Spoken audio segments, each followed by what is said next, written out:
So this guy here, his name is Robert Pickton, and he's said to be one of Canada's most prolific serial killers. He had anything but a normal childhood. His family was said to have been extremely abusive.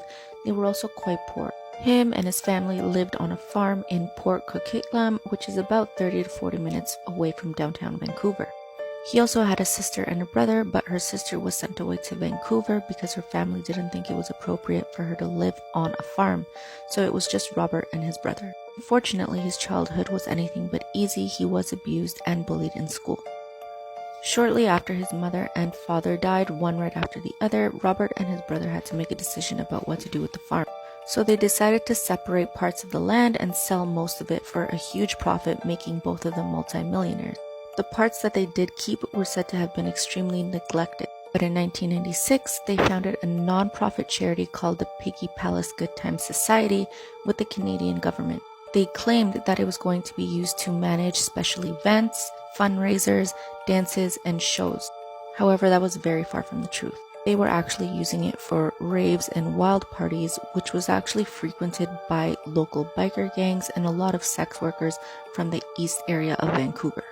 And for reference in this story, East Vancouver has a very bad reputation.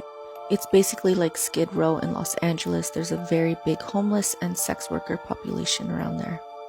During one of these parties in 1997, Robert got into an argument with this woman here, Wendy Lynn Eistetter, and she was a sex worker from East Vancouver.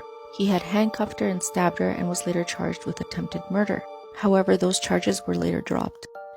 Then a local farmer named Bill Hiscox would report to police that he noticed some very strange activity going on at the farm. He reported that he would notice a lot of sex workers going to the farm, but he would never see them leave. He kept reporting this to the police, but it wasn't until 2002 that a search was conducted on the farm.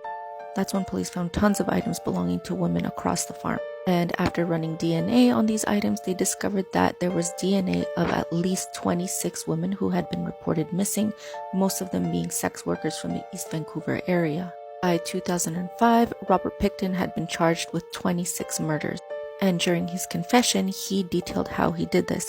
He said that he would stab some of them and other ones he would inject with antifreeze.